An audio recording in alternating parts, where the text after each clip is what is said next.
Today we're going to be looking at Stephen Paddock, the Las Vegas mass shooter, and examining his true motives for committing the act that he did.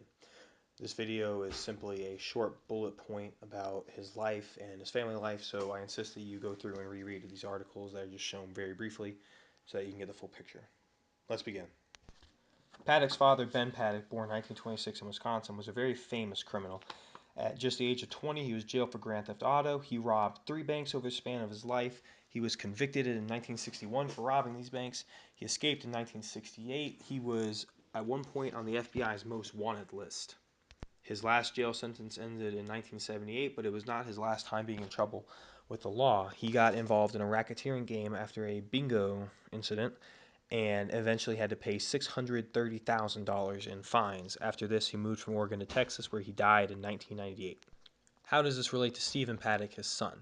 Besides the fact that by now both of them are well-known criminals, Stephen Paddock also seemed to have an affinity for cheating people out of their money. Stephen Paddock was a self-made millionaire who apparently loved to gamble. According to one Times article, he spent up to $30,000 in a day at one hotel. This obviously made him a high target for hotels that wanted him to come spend his money at their hotel in hopes that he would lose it all. So they would pay for things like his hotel room, which would cost a normal person $500 a night. He would get it for free. He'd get free meals, as revealed by his brother in this CNBC interview that was released on the 4th of October. But with my son, we stopped. We ate in one of the best, in the Fusion restaurant. I highly recommend the Fusion restaurant. I can't think of the name, but the Fusion restaurant at the Wynn. We ate thousands of dollars of sushi, comped. You know, you can find the date because when they look at Steve's records, his credit card paid for the tip, and that's it. And we ate thousands of dollars of sushi. So it was fun to be with Steve. So why would a middle-aged white man who is very wealthy and constantly getting free things from casinos, what would cause him to want to commit this mass shooting?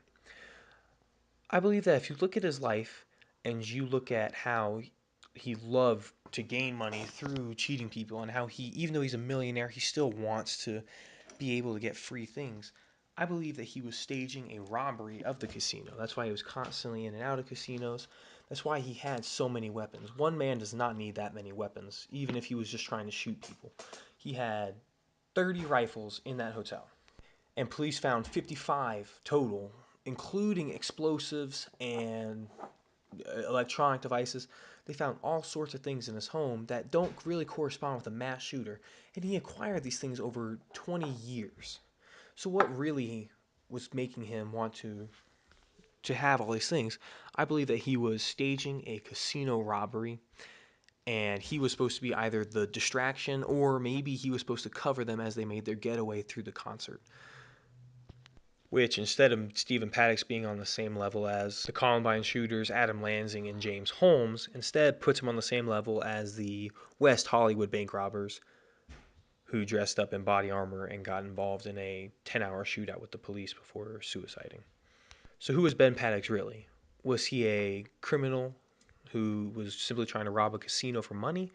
Or was he really a mass shooter who brought 20 rifles whenever he didn't even need them to commit the crime that he was trying to commit? You guys let me know.